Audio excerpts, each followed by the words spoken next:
కుత్బుల్లాపూర్ గ్రామంలోని మూడు గుళ్లలో మరియు చింతల్ నల్లపోచమ్మ ఆలయంలో నిర్వహిస్తున్న బోనాల పండుగ వేడుకలకు ఎమ్మెల్యే కేపీ వివేకానంద్ ముఖ్య అతిథిగా హాజరై అమ్మవార్లకు ప్రత్యేక పూజలు నిర్వహించారు.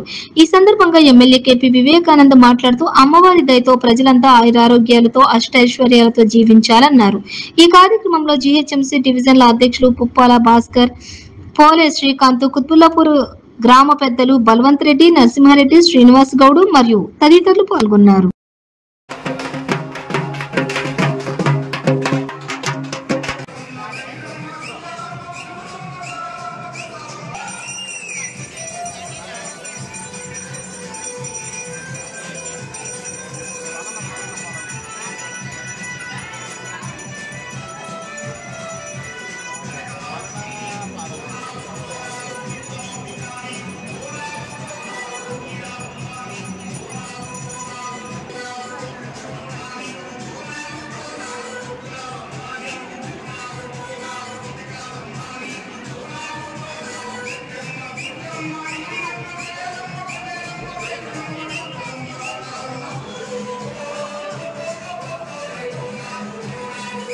నెక్స్ట్ ఏం లేదు ఎవరింటి వాళ్ళే